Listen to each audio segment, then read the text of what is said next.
Bonjour à tous et bienvenue dans la troisième partie de Thalia et le calendrier enchanté, la présentation au village. J'espère que les parties précédentes vous ont plu et que vous êtes prêts à retourner dans l'île imaginaire. Après avoir passé la nuit à bavarder et chahuter, les enfants finirent par s'endormir. Gideon était dehors à couper du bois pour pouvoir chauffer le foyer, pour pouvoir tenir l'hiver sereinement. Le bruit de la hache transperçant le bois, et Gideon, qui donnait toute sa force, finit par réveiller les enfants en fin de matinée. Le premier réflexe de Thalia fut d'aller vérifier s'il y avait de la neige dehors. Elle adorait ça. Et pouvoir lancer de la neige sur Iggy était un rêve. Elle vit qu'il y avait moins de neige que les jours précédents, l'air s'étant réchauffé. Une fois sortis de la chambre, ils virent qu'il n'y avait plus que Lloyd à l'intérieur. Et sur la table de la cuisine, il y avait un message. Un message d'Isolde. « Nous partons à la chasse avec Moonroot. Maintenant que ton jumeau a éclos, nous pouvons retourner quelques jours en forêt pour nous ressourcer. Nous avons moins besoin de nous inquiéter pour toi. N'oublie pas que c'est maintenant pour toi le début de l'entraînement. Donne tout ce que tu as. » Thalia regarda Iggy et lui dit « Ah, elles sont parties chasser et profiter de la forêt. Je sais que ça manquait à maman. C'est génial ! Iggy, viens, je vais te présenter le village. Et surtout ma meilleure amie, Celestia. Elle a toujours été gentille avec moi. Elle comprenait c'est quoi d'avoir un jumeau qui ne peut pas forcément nous aider. » Thalia fit signe de loin à son père, qui était tout transpirant malgré la température peu élevée.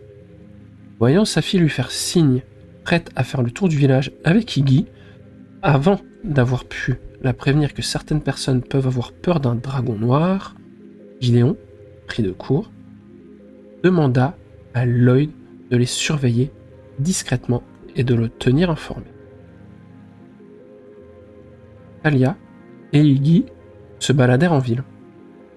Les villageois étaient surpris de voir Thalia avec un animal qui n'était pas l'un de ses parents. Encore plus quand ils réalisèrent que c'était un dragon noir. Les dragons noirs étaient réputés pour être rusés, territoriaux, et surtout, comme avec leurs jumeaux, ils finissaient souvent à l'écart dans des marécages ou dans des ruines, on leur prêtait de sombres dessins. Ils inspiraient la crainte. Le fondateur du village avait un dragon noir, et selon les légendes, son dragon se serait retourné contre son maître et aurait causé sa perte.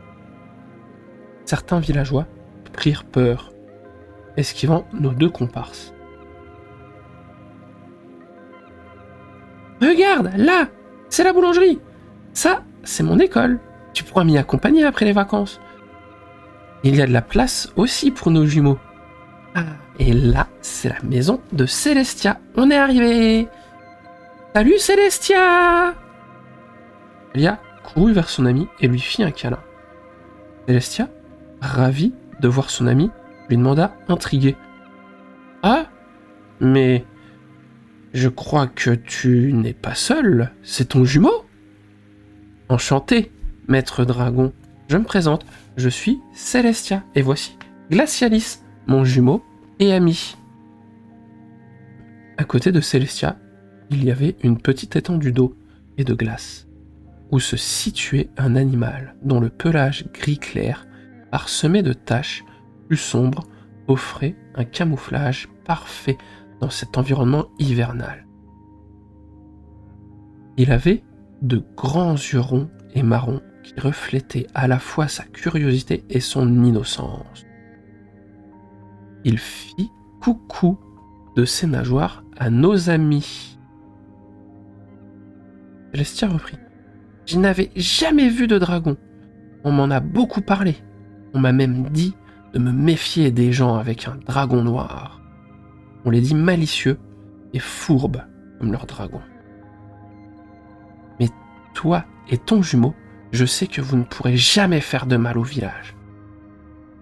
Je vais continuer à m'entraîner avec Glacia, car il ne peut pas se déplacer facilement sur Terre. Il a besoin d'eau. Et on a réussi à utiliser les pouvoirs magiques de Glacia. Je vous montrerai la prochaine fois. Bisous! Les filles se firent un câlin avant de se quitter. Thalia regarda Iggy tout enjoué. Iggy, tu es prêt à t'entraîner? Il faut que l'on trouve maintenant nos pouvoirs et nos capacités. Mes parents m'ont toujours dit que la forêt est le meilleur endroit. Surtout que c'est là où ton œuf a commencé à éclore. Je veux retourner à cet endroit. Il y a peut-être quelque chose de magique. Iggy fit signe de la tête et se dirigea en direction de la forêt. Pour tester Thalia et sa vitesse, il y alla en courant. Thalia savait que Lloyd était non loin d'elle. Elle avait appris à sentir sa présence. Il était toujours là pour la surveiller.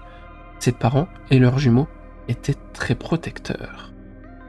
Elle lui fit signe et lui demanda « On va s'entraîner avec Iggy et on risque de rester dans la forêt cette nuit. Ne nous attendez pas à la maison ce soir. Je vous aime. Bisous !» Elle fit un câlin au loup qui était plus grand qu'elle. Puis courut pour rejoindre Iggy. Nos deux amis partirent donc en direction de la forêt pour retrouver les ruines et s'entraîner. Même s'ils avaient déjà réussi à améliorer leur communication, car ils arrivaient déjà à parler par télépathie depuis un an maintenant, ils avaient encore du travail sur tout le reste. Arrivé dans la forêt, Iggy sentit une présence hostile. Quelqu'un l'observait. Ça ne le rassurait pas. Il leva ses ailes pour se faire plus menaçant. Thalia arriva dans son dos. Soudainement, l'hostilité se calma. Ils virent au loin Moonroot qui était à l'affût. Ne connaissant pas assez bien l'odeur d'Iggy, Moonroot était sur la défensive. Une fois Iggy reconnu, Moonroot reprit son chemin.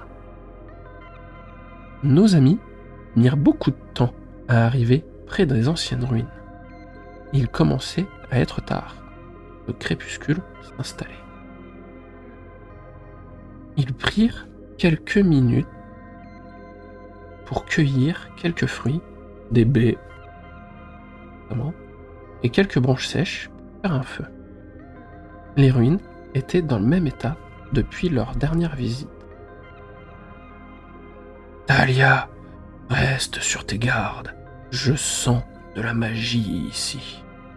On ferait mieux d'attendre demain pour avancer. Il est important de voir clair sans avoir besoin de prendre de risques avec une torche. Thalia et Iggy prirent du temps pour manger, s'entraîner à la magie, mais ils ne savaient pas vraiment comment s'y prendre car c'était leur première fois ensemble. Habituellement, cela se faisait naturellement, en grandissant, et selon les besoins de chacun. Thalia ayant déjà 9 ans, cette habitude naturelle, pour les autres, elle devait devoir l'apprendre.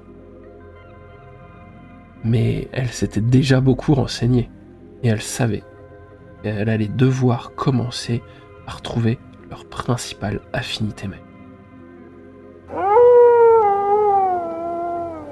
C'est avec nos amis qui commencent à chercher leur affinité magique juste avant de dormir que nous allons nous quitter. Juste avant, je souhaitais vous demander si cela vous a plu. N'hésitez pas à donner vos avis dans les commentaires et surtout partagez vos idées ou théories, ça m'intéresse beaucoup. En attendant de vous retrouver, j'espère que ce petit tour dans l'île imaginaire vous a plu.